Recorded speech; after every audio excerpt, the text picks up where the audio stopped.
Lalu apa saja pekerjaan rumah pelatih Patrick Kluivert untuk memastikan skuad Garuda siap menghadapi Tiongkok? Salah satunya lewat pemusatan latihan di Bali. Kita bahas bersama analis sepak bola, sudah ada Bung Kusneni dan mantan pemain timnas Indrianto Nugroho atau yang biasa saya sapa dengan Coach Nunung. Selamat petang Bung Kus dan juga Coach Nunung, terima kasih sudah berbagi waktu di Kompas Petang. Selamat sore Mbak Priska. Ya, selamat petang. Ya, dengan Cynthia Bung Kusneni. Bung Kusneni, ini di training camp Bali, apa saja sebenarnya poin-poin utama yang harus jadi fokus pelatih Kluivert? Iya, yang pertama menurut saya pasti yang paling diutamakan adalah bagaimana memulihkan kondisi pemain ya. Karena kita tahu beberapa pemain sudah selesai kompetisinya, termasuk oleh Romani kan sudah selesai kompetisinya. Beberapa pemain lain juga sudah selesai sekitar sepekan yang lalu, pertandingan masih bulan Juni. Itu ada jeda waktu kurang lebih 20 hari menuju ke pertandingan. Kalau tidak dijaga kondisinya, itu akan membuat pelatih bermasalah dengan dengan level fitnessnya pemain.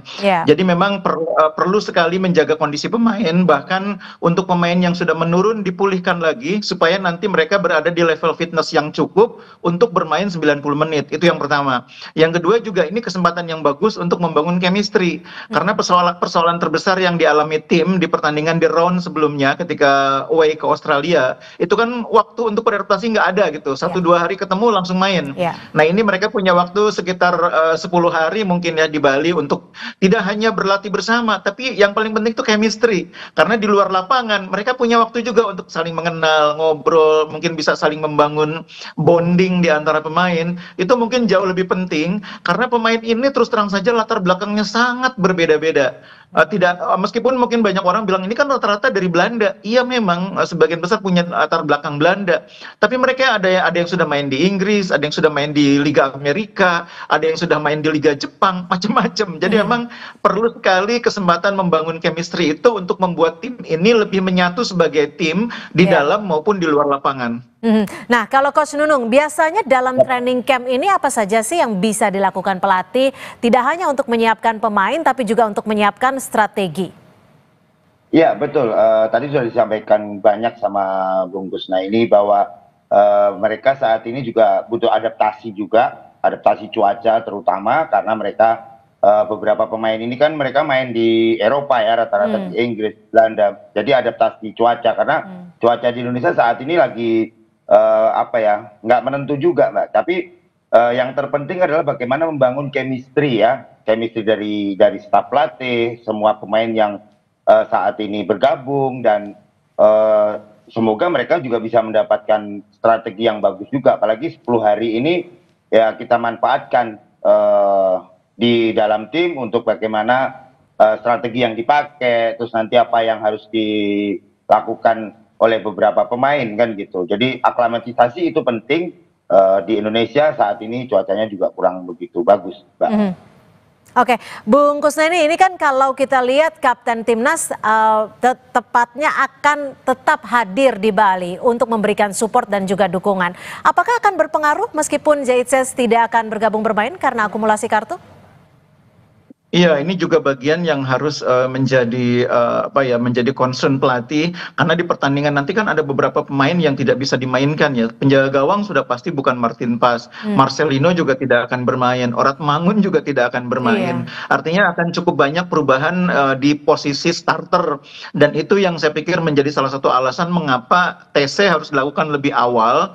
Pelatih menginginkan pemain lebih segera untuk berkumpul karena mungkin dengan adanya perubahan pemain meskipun tidak terlalu banyak ya, tidak artinya tidak lebih dari setengah, tapi itu akan tetap mengubah detil-detil teknis karena yang namanya strategi itu kan semua akan didetilkan oleh pelatih. Pergerakan Orat Mangun yang biasanya dari kiri menyusur masuk ke tengah, apakah sama dengan cara mainnya Rafael Strike? Itu kan dua pemain yang berbeda, detilnya pasti akan beda. Begitu juga misalkan ketika seorang Marcelino yang bisa bermain agak free roll di belakang striker meskipun agak di kanan, itu cara mainnya beda. Misalnya kalau nanti diganti oleh Lili Pali atau diganti oleh Eliano, itu cara mainnya akan berbeda. Jadi detil-detil teknis itulah yang membuat pelatih butuh waktu lebih lama untuk berkumpul bersama pemain. Jika memang nanti Anda sebutkan tadi akan banyak perubahan, lalu apakah strateginya tetap harus disesuaikan atau seperti apa nih, Bung Kusneni? Iya, jadi kalau dalam sepak bola itu setiap pertandingan adalah hal yang berbeda ya. Melawan tim yang berbeda, strateginya pun akan berbeda. Apalagi ini lawannya berbeda, walaupun kita sudah pernah bermain menghadapi China, tapi Ya. kita akan menurunkan sebagian pemain yang berbeda juga. Jadi saya pikir pelatih Clifford akan banyak belajar dari pertandingan pertama ketika kita menghadapi China, di mana kita mengontrol permainan, positionnya cukup tinggi, tapi kita justru kalah. Jadi itu strategi yang saya pikir nanti akan dikembangkan oleh pelatih bagaimana menghadapi tim yang bermain sangat bertahan, ultra defensif seperti China. Kita tidak boleh kecolongan, kita harus bisa membongkar pertahanan yang rapat itu. Ini saya pikir hal yang nanti akan banyak dibahas dalam sesi latihan di Bali. Oke, Coach Nunung, kalau Anda melihatnya bagaimana tantangan-tantangan yang akan dihadapi Kluivert? Karena ada banyak pemain yang absen untuk memperkuat timnas, tapi ada pula pemain baru yang akan masuk ini. Ya, pastinya butuh strategi baru juga. Tadi Bungkus sudah bicara banyak bahwa strategi yang akan kita butuhkan, apalagi China pasti mereka juga akan melakukan pertahanan yang mungkin berlapis karena mereka juga butuh kemenangan, apalagi kita ini main di kandang. Jadi paling enggak pemain-pemain kita juga harus bisa memaksimalkan siapapun nanti yang akan diturunkan, entah Lili Pali atau siapapun nanti. Makanya kita berharap pemain-pemain kita di sesi TC saat ini di Bali, mereka bisa fokus untuk bagaimana Patrick Kluivert memberikan strategi. Jadi nanti di dalam pertandingan mereka sudah tidak butuh waktu lama untuk beradaptasi. Dan saya berharap juga Patrick Kluivert bisa memberikan strategi yang bagaimana melawan China nanti, Mbak. Kalau Bung Kusneni, analisa Anda strategi apa yang akan jadi andalan dari Kluivert saat melawan Tiongkok nanti? Iya, sebetulnya cara main tim Belanda itu kan banyak menginspirasi permainan timnas Indonesia ya, karena pelatihnya berasal dari Belanda. Jadi bermain dengan formasi 4-3-3 di mana sayap-sayap akan bergerak menusuk ke dalam. Itu kan ciri khas permainan Belanda yang juga sudah diadaptasi oleh timnas Indonesia dalam beberapa pertandingan terakhir. Cuma mungkin dengan pemain yang berbeda, pelatih tentu akan menyesuaikan. Nah, juga yang harus diantisipasi oleh pelatih adalah China ini suka bikin kejutan. Jadi di pertandingan pertama ketika mereka main di kandang, orang mengira mereka akan bermain keluar, ternyata mereka bermain sangat bertahan, menunggu kita di area pertahanan sekitar 30 meter di depan kotak penalti, menunggu pemain kita lengah, kemudian serangan balik mereka membuat kita kecolongan. Nah, yang menarik, apakah Cina akan memainkan strategi yang sama atau mereka akan membuat kejutan lagi dengan strategi yang lebih terbuka mainnya? Ini kan semua harus disiapkan antisipasinya. Ada rencana A, rencana B. Rencana A kalau Cina bermain seperti di laga sebelumnya, rencana B kalau Cina justru bermain sebaliknya, lebih ofensif. Rencana C mungkin kalau Cina bermain dengan kombinasi gabungan dua taktik itu. Jadi rencana ABCD-nya itu harus disiapkan betul oleh pelatih dan semua itu harus diterapkan dalam latihan. Kalau kita menggunakan rencana A, latihannya begini, rencana B begini, semua kan pasti akan didetilkan dalam latihan. Makanya kalau saya sih menarik untuk melihat bagaimana sesi latihan di Bali nanti, di samping soal bagaimana pemain membangun chemistry, bagaimana menyamakan level fitness pemain, strategi itu nanti akan sangat penting juga. Oke, Coach Nunung, lalu apa yang harus diwaspadai dari pola-pola permainan Tiongkok nih, Coach? Ya, itu tadi sudah disampaikan Bung Kusnaini bahwa ya kita harus melakukan kontra strategi yang akan dilakukan oleh China. Ya salah satunya mungkin akan menyerang total, tapi juga kita tidak boleh gegabah juga karena di pertandingan leg pertama kita melakukan hal yang sama juga. Ternyata China lebih bertahan untuk melakukan counter. Nah, sekarang tinggal bagaimana memanfaatkan waktu yang ada ini. Patrick Kluivert bisa memberikan strategi lagi apa yang harus dilakukan. Tadi sudah disampaikan juga Bungkus bahwa plan A, plan B, plan C itu harus jelas. Jadi nanti pemain sudah tinggal menjalankan di latihan dan di pertandingan itu sama. Jadi plan A-nya seperti apa, plan B seperti apa, plan C seperti apa. Apa yang dilakukan China pasti ada lah nanti kontra strateginya Patrick Kluivert untuk melawan China, Mbak. Bung Kusneni, lalu menurut Anda, apakah seorang Kluivert sudah menyiapkan plan A sampai D yang Anda sebutkan tadi? Tapi usai jeda, kami masih akan kembali. Tetap bersama kami di Kompas Petang.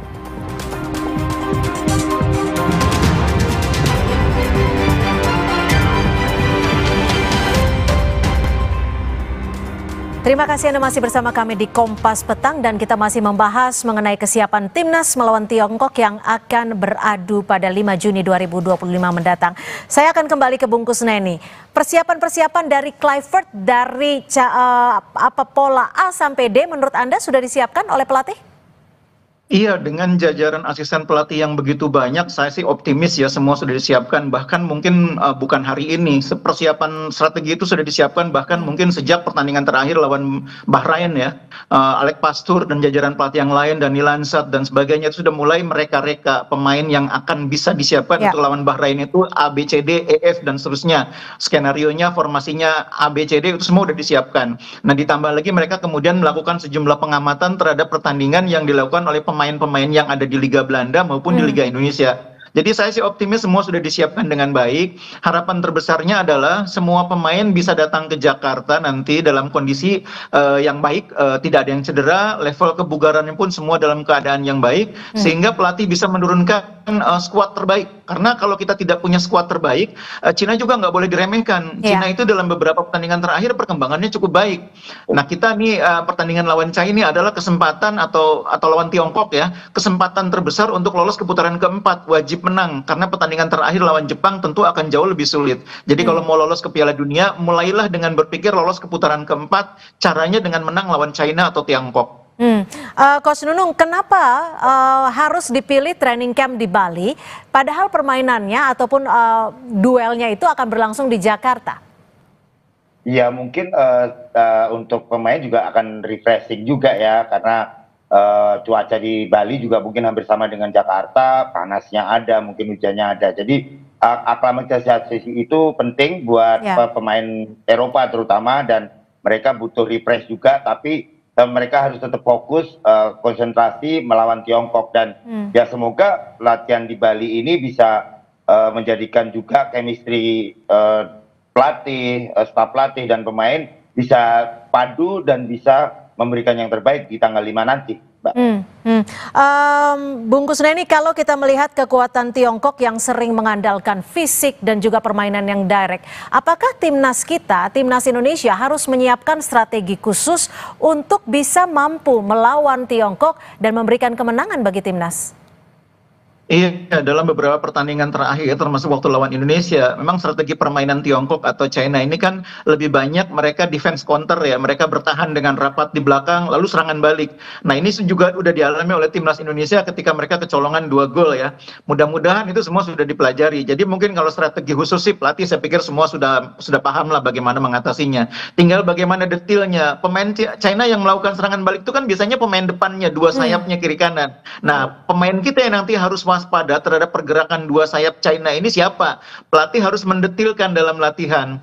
Saya sih optimis semuanya sudah diantisipasi oleh pelatih, karena kali ini keberuntungan bagi pelatih kita adalah waktu persiapan panjang. Ada TC dulu di Bali. Yang kedua, mereka sudah bisa mengevaluasi pertandingan sebelumnya waktu kalah lawan China. Jadi dua keberuntungan itu akan membuat kita bisa lebih siap menghadapi China. Tidak ada lagi hal-hal yang membuat kita terkejut, tidak ada lagi hal-hal yang membuat kita kaget, sehingga akhirnya kita tidak siap. Kali ini saya yakin pasti siap. Coach Nunung, kalau menurut Anda melihatnya kansnya seberapa besar sih Indonesia bisa menaklukkan Tiongkok? Dengan persiapan yang tadi sudah Bungkus bilang bahwa persiapan kita ada 10 hari dan chemistry pemain juga semoga bisa cepat padu, dan ya optimis Mbak, karena dukungan supporter, dukungan masyarakat sangat penting buat lawan Tiongkok. Dan saya berharap pemain juga sudah cepat adaptasi dengan cuaca terutama, dan semoga di sisa latihan atau sisa pertandingan ini mereka bisa cepat bisa strategi bisa berjalan dengan baik, Pak.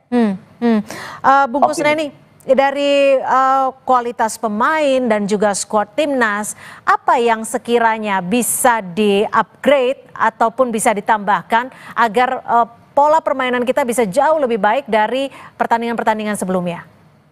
Iya, yang biasanya kurang dari kita ini adalah elemen kreativitas di depan ya. Kita selama ini bermasalah dengan posisi striker, kita sekarang sudah punya oleh Romani, seorang pemain yang punya kualitas cukup bagus sebagai striker. Nah, sekarang tinggal ditambahkan elemen kreativitasnya, kemampuan kita menciptakan peluang-peluang yang membuat Ole ini bisa melakukan finishing ya.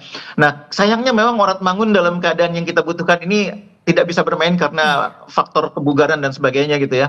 Tapi kita masih punya Lili Pali, pemain yang sangat berpengalaman, yang mudah-mudahan kondisinya juga cukup bugar ya. Kemudian kita juga masih punya pemain-pemain yang lain yang punya pengalaman banyak seperti Rafa Struijk, Eliano, ditambah lagi ada Egy Maulana yang sedang sangat berkembang penampilannya di kompetisi Liga 1. Saya berharap kreativitas dari Egy, dari Lili Pali, begitu juga dari Rafael Struijk, atau terutama di lapangan tengah ada Tom Hae, ada Joey Pelupesi, itu akan membuat Ole punya cukup banyak peluang yang bisa membuat dia punya kesempatan mencetak gol. Menurut saya kreativitas ini sekarang menjadi sesuatu yang penting karena kita sudah punya striker, jadi harus diperkuat kreativitasnya. Coach, kalau kita mencoba menganalisa lawan, sekiranya apa kelemahan dari Tiongkok yang bisa dijadikan keunggulan bagi timnas Indonesia?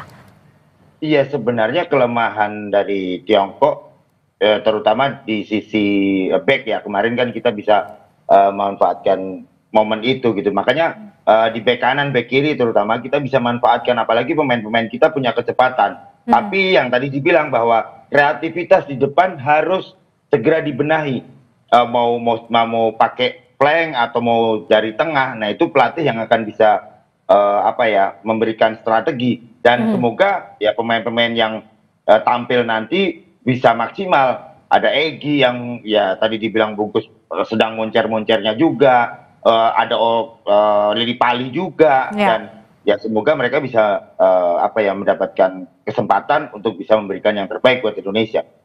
Oke, baik. Mudah-mudahan ini tanggal 5 Juni 2025 mendatang menjadi nilai baik bagi timnas Indonesia dan juga bisa memenangkan laga.